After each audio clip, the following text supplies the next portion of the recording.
Okay, with Enrico Ferri, Midnight Coachman is the short film. It's kind of a fantasy, a drama, got some comedy in there. It's kind of has everything going on, but it's a period piece, right?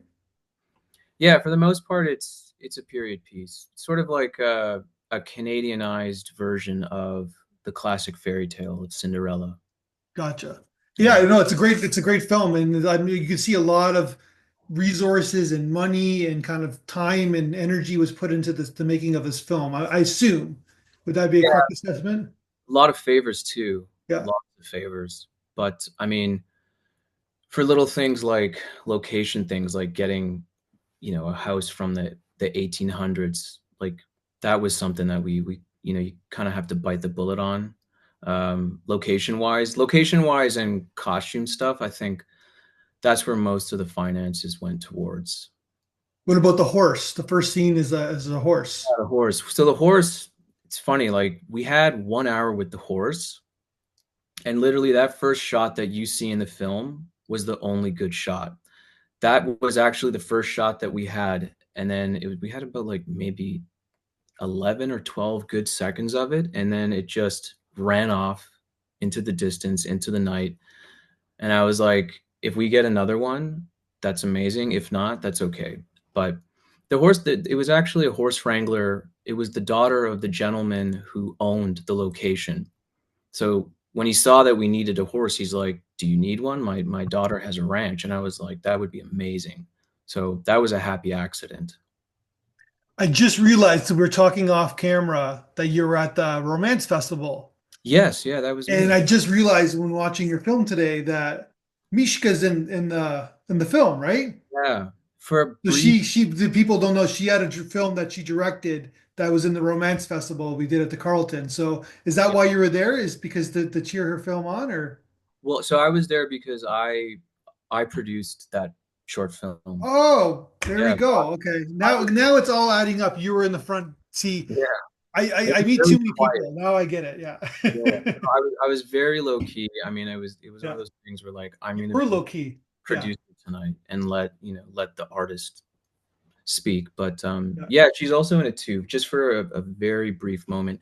It would have been more, but it was one of those things where it's like a lot of this film was also dictated by waiting for like the granting bodies to see if we would get money from a lot of the arts councils, and we didn't. So like when that didn't happen, I kind of had to restructure things, and that was one of the things where I had to tell a couple actors. I was like, listen, I have to pivot a little bit. So just so you know, like I still love you, but I got to go in this way now because it was here and now I got to bring it down to here. So yeah, yeah, many people were in it that essentially would have had bigger roles, but had to scale things down quite a bit. So, okay, so like because for someone who understands the and was in part of the arts councils in Canada, it seems a little too like linear. It seems too kind of I like it's too, there's a lot of story in it. I'm Yeah, not experimental enough. I'm trying to be kind here with the arts no, council. no, but I think that's the thing. It's experimental, like it just is. Not enough, I guess, is what I'm trying to say. Yeah, maybe I think that's the thing why I guess granting bodies were so nervous about it, where on paper it's kind of like, what is this supposed to be, right? Yeah. But when you watch it, it's all kind of there. It all kind of makes sense. The payoff in the end, I hope people feel is a good payoff, even though it's a bit of a slow burn leading up to it. It kind of clicks at the end. But yeah, I mean, it's experimental, but the problem, I don't know, for me was when we were making it, we didn't have a lot of time to make it. And for something that's experimental, we didn't have a lot of time to experiment at all. Like everything you see in the short, it's very deliberate and it's Yeah. very on purpose, and it's very like it was structured in that way. So, I mean, it still got made, you know what I mean? It's at the end of the day still got made the way that I wanted to do it. So, that's all that Yeah. matters. So I want to ask you about tone because I'm watching your film again, and it's like, wow, this is a really tough film to kind of navigate through like and making sure the audience doesn't get jumped out, right? Like because you are in a period piece and there is certain comedy and it's like so were you very conscious of that when you're directing it, like about like making sure that it doesn't go like it's that fine balance, I guess, right? Yeah, I think like the main thing, even from the get-go, and I was saying like all the sort of close people who had a big hand in this and as well in making the short, I was like, we gotta the main sort of thing with this needs to be we gotta subvert expectations. Every step of the way, things need to change. It's like in the beginning, you think that these guys maybe are perhaps like maybe they're lovers, but then you realize they're just it's like they're two kind of brothers or two friends who are just they're just kind of high on life. Like they're just smacking each other in the face and then they go about their own ways. And, then one of the other characters eats something and then it's like, is he intoxicated? What's going on? But it's not about that. It's about something else. So it's always just like, it's like always sort of changing just to keep, because it's experimental, always changing so that people are still engaged with it and still interested in the outcome of it. So that was kind of the tone. It kind of just wanted it to feel like two glasses of wine. You're having a good time, but you're kind of not in control. You kind of have like this. You're kind of just submitting to the constant wave of change that's happening to you and that Gotcha. you're seeing. Did you say two glasses of wine? Maybe three. Let's say three. Then at that point, you should just drink the whole bottle. So let's say this film is like a nice $12 bottle of wine. Gotcha. So it's kind of a weird kind of drunk, I guess, right? So Yeah, yeah. It's supposed to be fun and, you kind of just have to like let it wash over you, I think. because yeah, like because it's zany. I guess I'm allowed to call it zany, a little bit zany. Yeah. And I mean, like, when you watch it, there's no talking until the 5 minute mark. Yeah. For like an 18-minute short film, even for me, like that's kind of a big no-no. It's like something should sort of happen within like at least a minute and 30 seconds because like every moment is kind of precious in a short film. But I think it was just something where I didn't really care. I think I fought for this to get made so hard that when I finally had the freedom and resources to do it, I was like, you know what? I kind of have to be selfish in a way where I kind of have to feel like I can do whatever I want to build this sort of desire to finish this project up again. So I mean, if we're going to say the experimentation where it specifically happened, I think it was just in the structure of the film where it's like, let's have talking happen after 5 minutes. Let's kind of just like have people confused for a little bit in a respectful way where we Yeah. still are respecting the audience. And then we kind of, you know, we get a sense of where we are and who these characters are. Well, it looks like a professional. It like well, it is. It's like right away. It's a professional film. It's like well shot. There's a great art direction. You're in a kind of a you we believe the place that they're in, especially for a period piece. Even the performances are great. Like costuming is great. So you're allowed. You get like from my perspective, you get a lot of liberties Yeah. when something looks as good as it does. Like they know that you know what you're doing, right? So it's an Yeah. unconscious thing, right? But Yeah. for the And audience, go that's the ahead. thing too. I think if you have a respect for the art direction and it doesn't look cheap and people can sort of see the love in that, they'll stick with it. I mean, there's a couple shots even of the party. I think it was like there's the four girls up against the bookshelf. And that's like one of my favorite shots. And that was one of the last things we did where I saw it and I was like, you know, that sort of Barry Lyndon style Stanley Kubrick Oh yeah, natural light. you're going way back. Yeah. Yeah, and I think that was the thing too. I was just like, for me, I was kind of being selfish in that regard of like being a little derivative, but also like challenging ourselves to really say what can we do for this limited amount of money? Like how far can we push it? And I think we did a good job. Like we got that location for $1,000. It's a frat house on St. George Street, I think, close to U of T. Yeah. I know So those, yeah, I'm familiar with those houses. Yeah. yeah, and I mean that's those are like all historical. A big backyard, right? Like a huge backyard. Well, so the exterior stuff was done in Cambridge. That was Okay. Cambridge, Ontario, and the gentleman who owns that property, that house is, I think it was around, it was finished completion around 1832, and now he's turning it into a bed and breakfast hotel. So like the entire interior of that location was just completely gutted.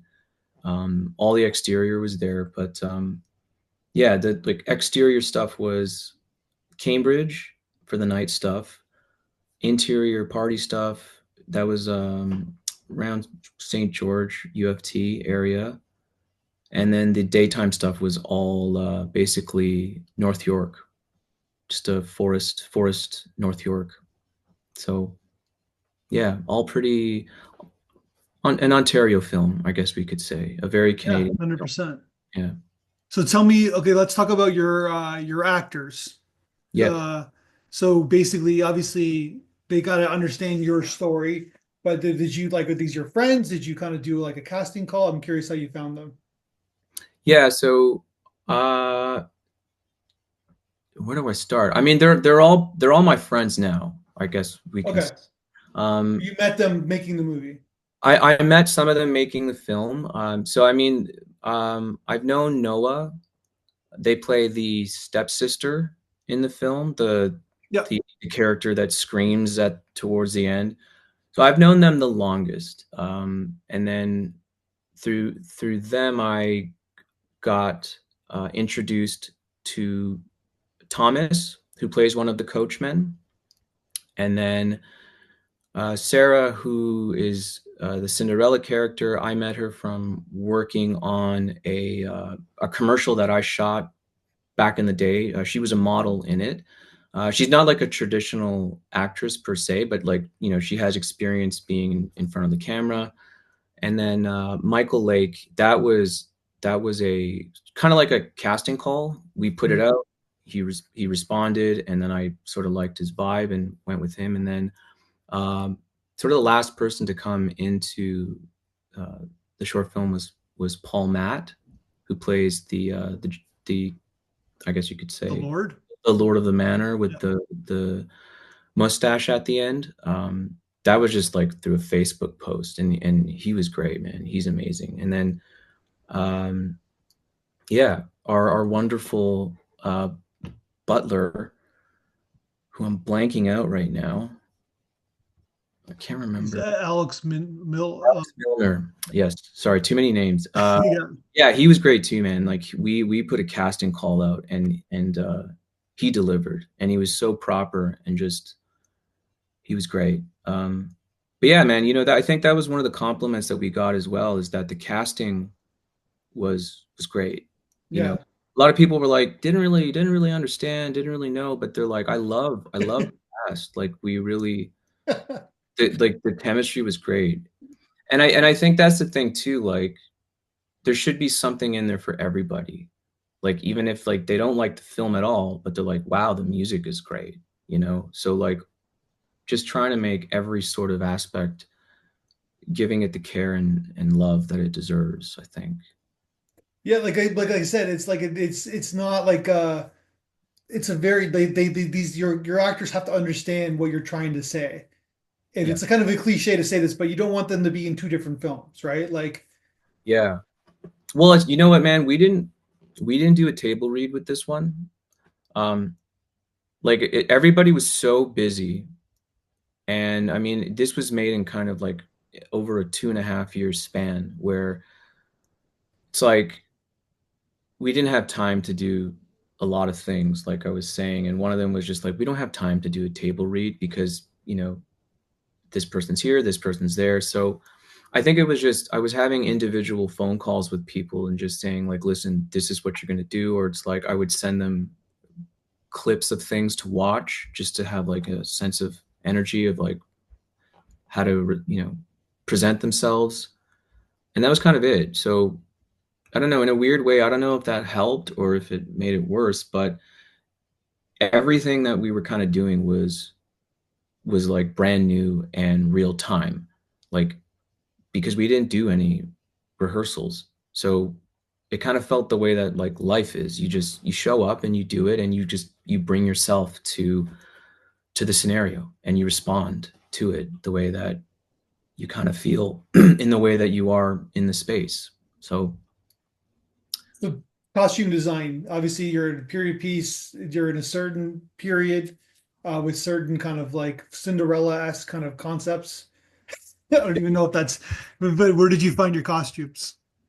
so the so for the daytime stuff, um, so basically the costumes for the coachmen, that was custom stuff. I actually found a dressmaker on Etsy, Oh, and wow. I contacted her and I was like, listen, I saw that she was making like period piece things, and I said, I need these certain things, and basically she kind of helped me. She had stuff that was made, and then stuff where she was like, it's made, but I can like take it in, give me their waist sizes and all that stuff. So the Coachman stuff was sort of like original custom. The daytime Cinderella stuff, original custom, and then everything else just came from. So we utilized Thunder Thighs. Thunder Thighs, it's a costume rental place, and then Good name. yeah, I know it's Yeah. awesome. They got a great logo too, and then we had our uh, Wafa Latif and Anna. I'm blanking out on her last name, but they were our two sort of costume designers that they had connections to the rental houses, and Gotcha. I was just kind of like, listen, this is what we need. Go to the people that you know. I trust you, and just come back. And these are the sizes. And then they both did an amazing job. Like we had fitting days for specific characters, and then for other characters. I mean, we just showed up with a ton of stuff. Kind of just rented it out in bulk for safety at Yeah. a good price, and then like we just fitted people on the day of, Gotcha. specifically for the interior stuff. Well, because you had some, I'm assuming you had extras too, right? You had people We for those did. scenes. Yeah. Yeah. So I think we just kind of like in that kind of situation, it's just like, hey, just give us your waist size, give us your specific sizes. We're not going to go too crazy. It may be too tight or too big, but it's like you don't have to run a marathon in this. You just need to stand and sit for like 10 minutes. Yeah. So, Well, you just taught me Thunder Thighs. It's in, yeah, downtown Toronto. It's pretty yeah. cool. Yeah, man. They got some cool stuff in there. I highly recommend for independent filmmakers. I mean, they were good. They were flexible. I mean, on a few things, which really helped us out.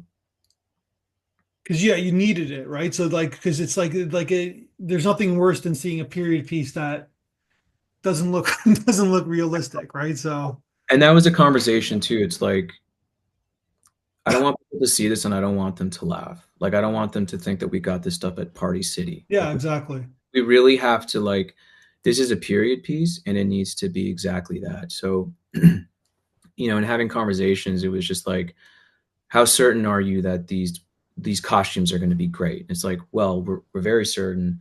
We've rented these out to like Murdoch Mysteries for CBC, so like they're Yeah. very historical accurate costumes. So I was just like, perfect. That makes me feel great. So So then talk to me about your cinematographer and your kind of shot selection. It's like because it's you talked to like a lot of outside stuff, but there's a lot of outside stuff with like nice lighting and nice kind of I like the one scene where he's eating all the food. I'm just calling it like the gorge scene, and you got a nice little light in the background and like through the interior. It's like really nicely done. You got some nice touches in this film. Who was your cinematographer? So the cinematographer was Mark Klassen, and I mean he killed it. He absolutely did an amazing job on this. But I think a lot of that was because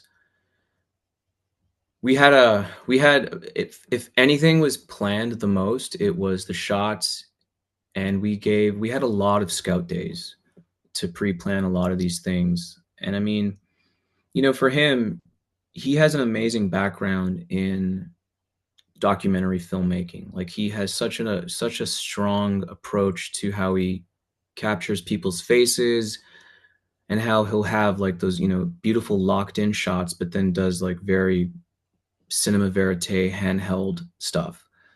And that was like the conversation I had with him. As I said, this needs to be a period piece that feels like a documentary, that feels like cinema verite, where it's just like very fly on the wall, very handheld, very just loose. I think that balance of having that sort of high class, the costume design, but this kind of run and gun handheld vibe at certain times, that was a good dynamic, I feel, to make it interesting.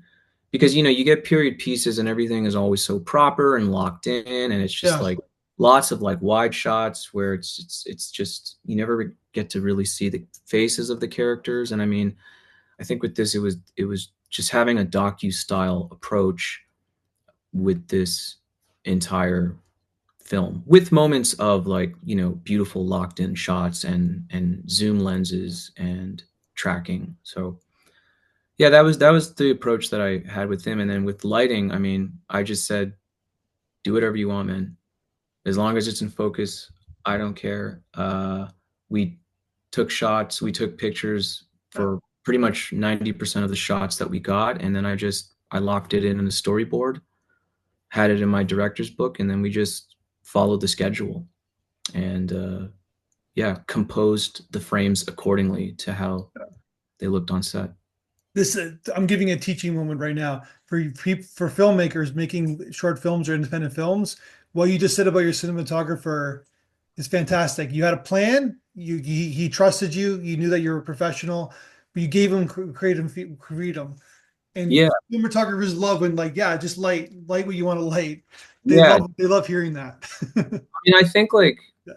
like as a director, if you're caring too much about the lens and the camera, like you got to be focusing on the actor and the actors, and you got to focus on the schedule, and you got to know how much time you have to get things. I mean, it's not like when it comes to camera stuff, my only thing is like how much battery do we have left, and can I go on another one, right? That's all I care about. Like I don't really care about the camera stuff. I think it's interesting.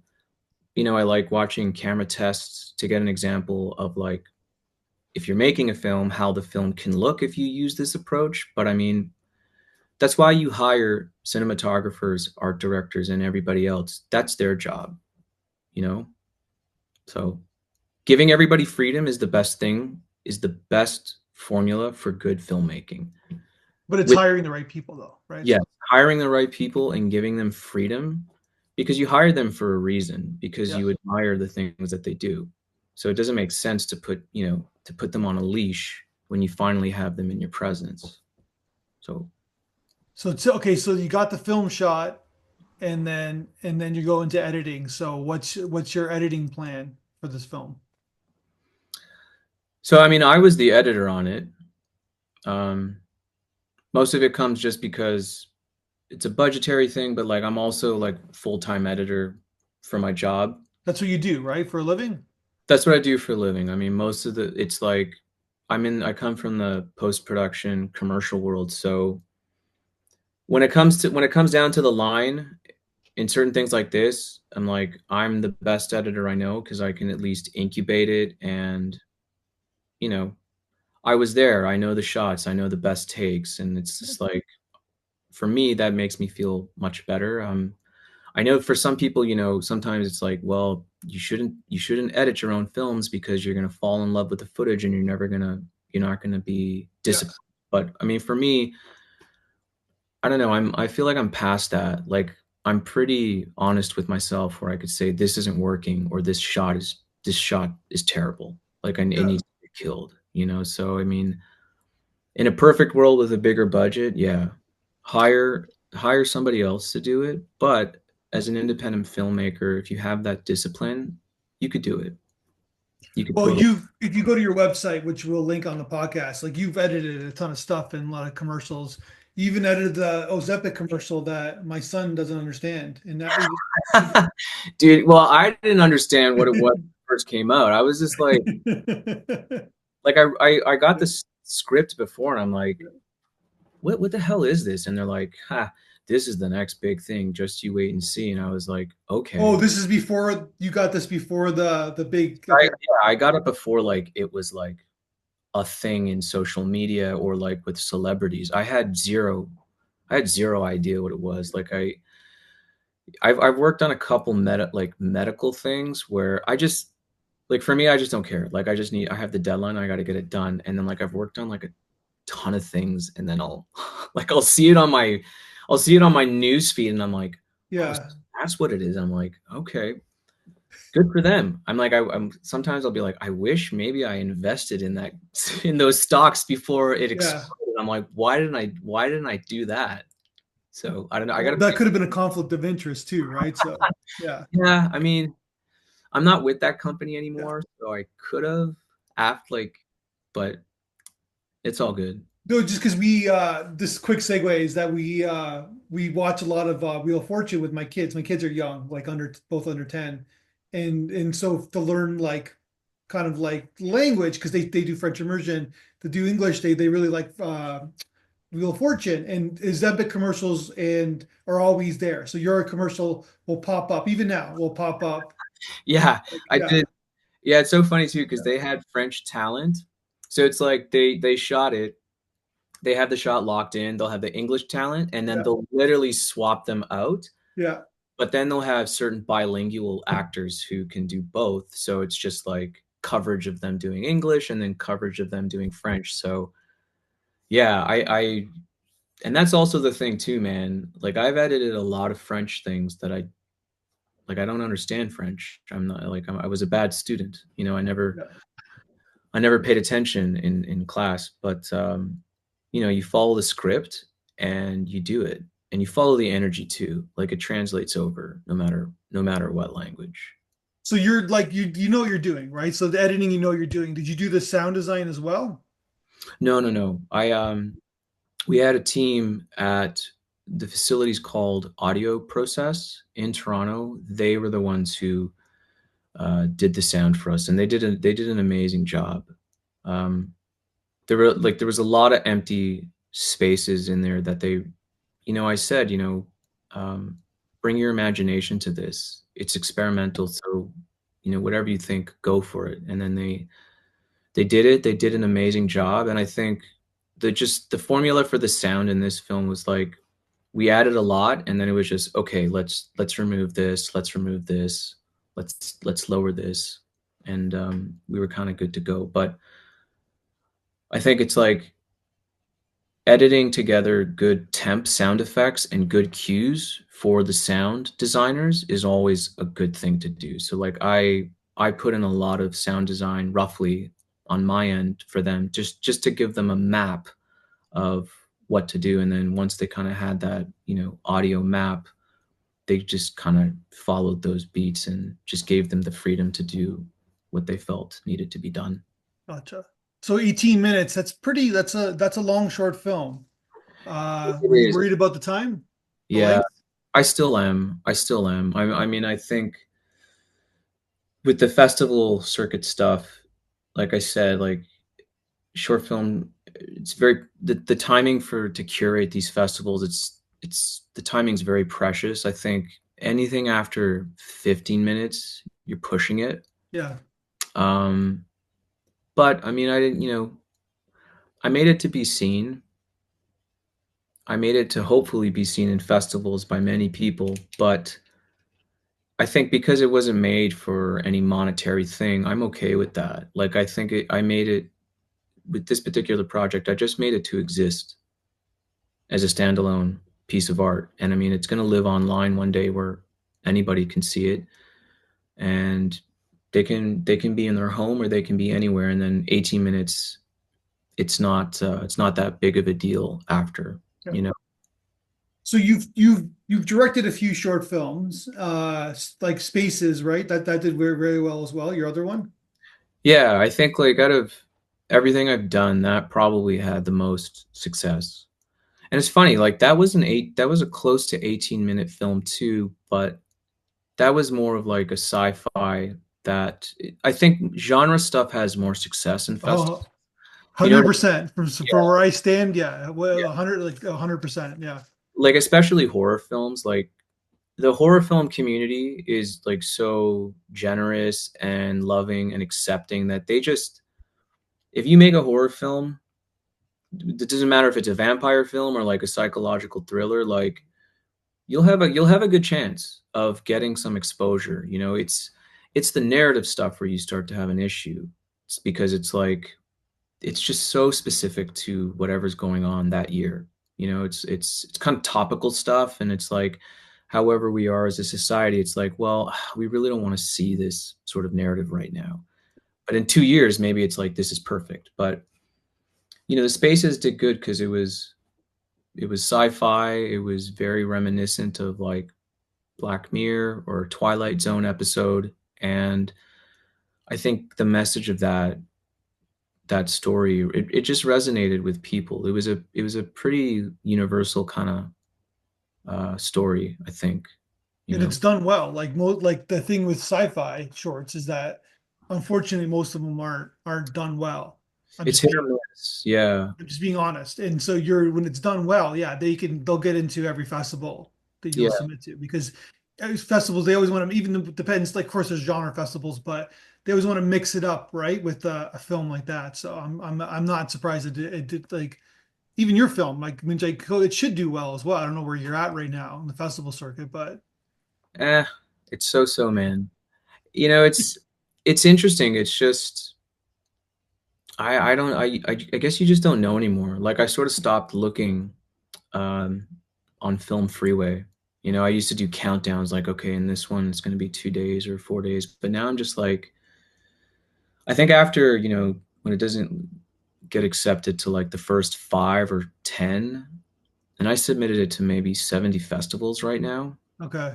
So I got a long way to go. I mean, it's not over yet, but I mean, it doesn't help when you see, you know, the rejection. It's like, People don't know where to. I was going to ask you. I can ask you now because we were talking because we showed the produced film at the Romance Festival, which is an LGBT festival. It's a drama. It's a dystopian film.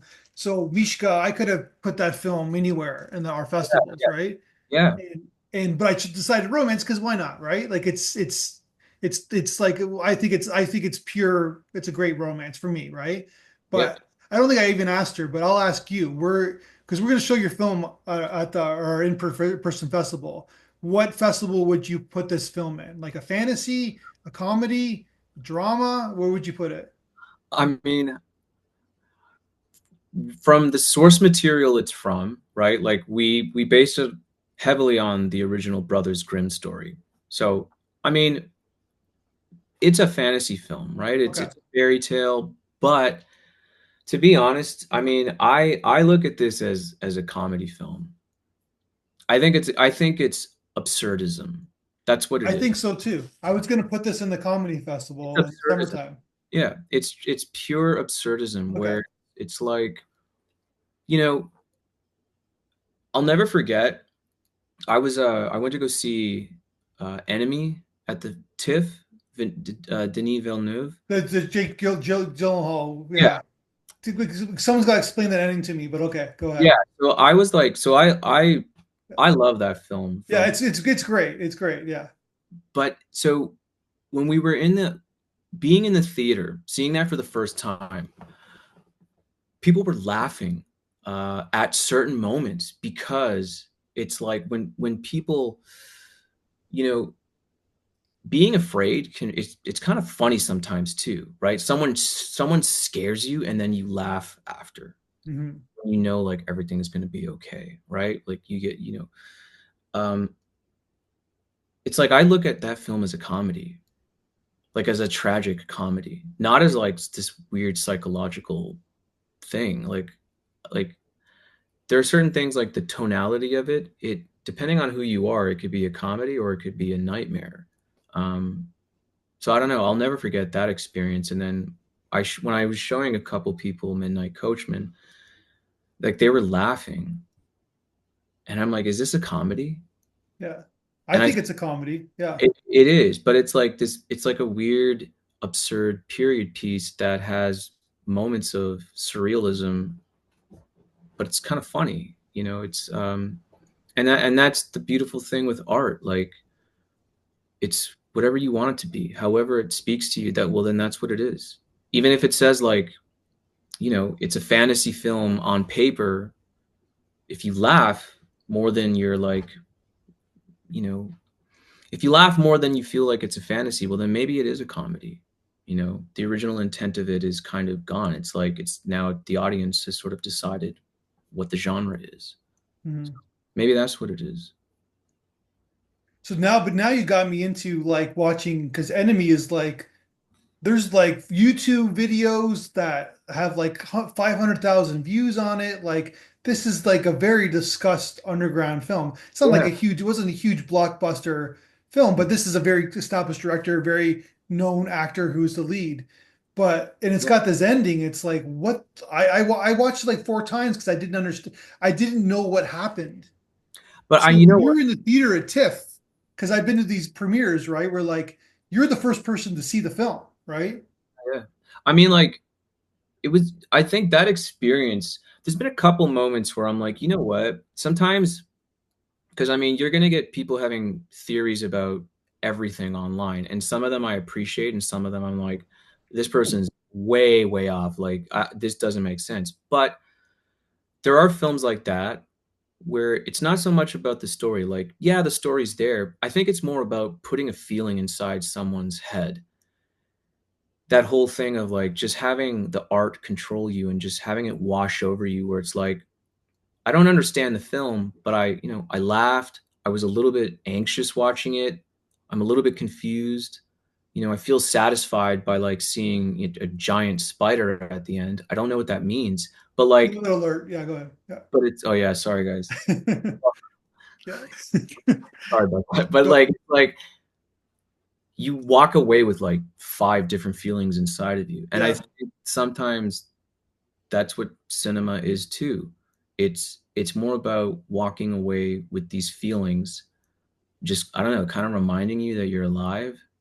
I mean, most of us, it's for some of us, every day is kind of the same. It's mundane. You go see a movie, and it's like you're feeling all these things, and it's like, oh yeah, like those feelings are inside of me. They take a while to kind of come out, and certain films can do that to you. So Mhm. yeah, it is like that absurd filmmaking Yeah. that makes you laugh and cry and everything else. Well, I'm gonna like I understand from someone who's been doing festival programming for a long time.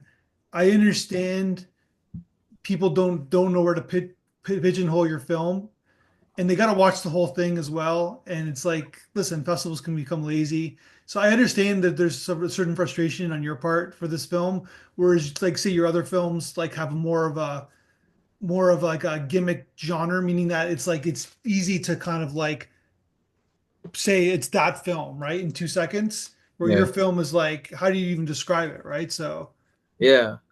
I don't know. I think for me now, it's kind of fun.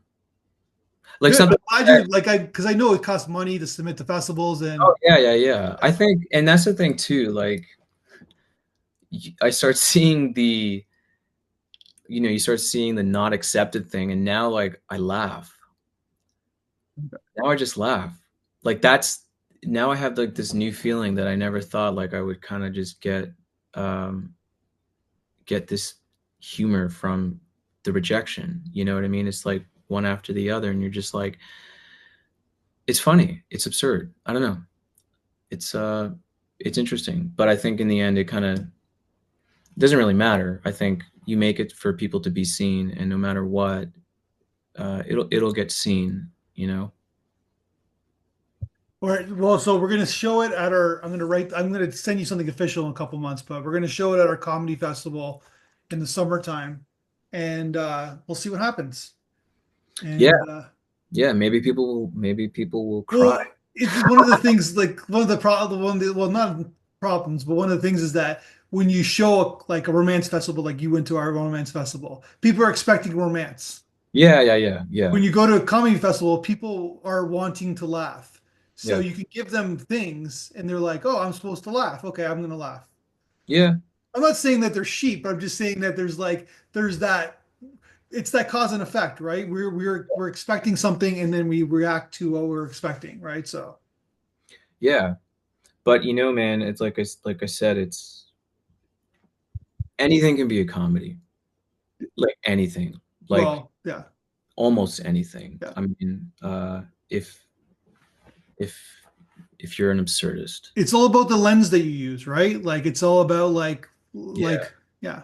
Comedy's laughter and sadness, right? So it's basically what how you kind of combine those two and right? So I'll tell you one funny story before we get because I just read Quentin Tarantino wrote a book about like his 70s kind of like for way into like understanding movies. I don't know if you're a fan of him or not, but it's like an interesting uh, book. And yeah, he talked about Taxi Driver and he was there and it was like his mom dated a lot of black people. You can see it even in his movies. There's a black influence in his movies, where all her boyfriends were but black, so they would take him to the movies.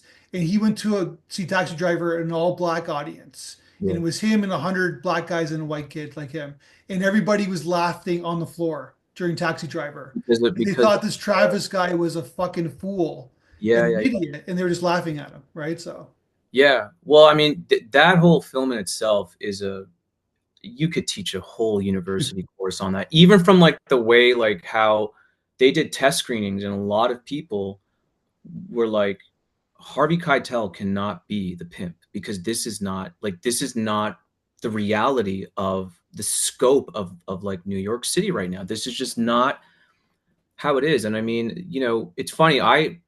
My theory about Taxi Driver, and I haven't said this to a lot of people. I think that Travis Bickle is a cop. I think he's in like a secret FBI agent.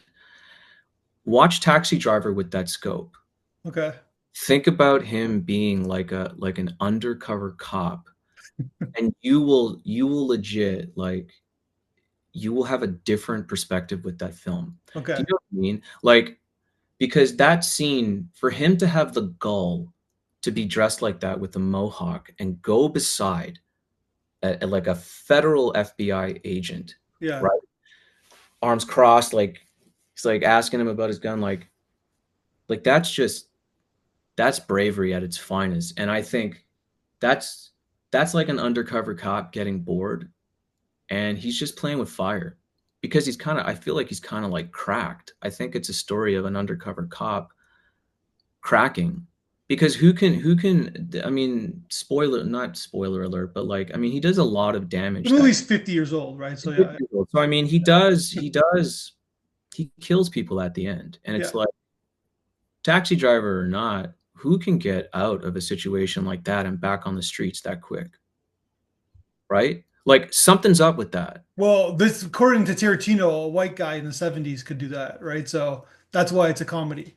So Maybe well, I'm gonna watch it from that lens because after I read his book, I watched it again from the lens that it's a pure absurdist comedy. How and now I'm gonna watch it from that lens as well. So yeah, no, think it's about one of that. my favorite movies. So Yeah, one of the best character study films maybe ever. Maybe it's sort of yeah, it's definitely up there for sure. But so that just to finish that was my story of like how everything is a comedy, right? So even that movie. mhm. So it depends on who's watching and the lens that is being used, right? So, all right, man. Well, we'll meet again at the festival. I'll send you a link then. And congratulations on this film. I think it's fantastic, and I hope it gets you what you want. So, and it gets into more festivals that you deserve to get in. So, Thank you. I appreciate that. all right.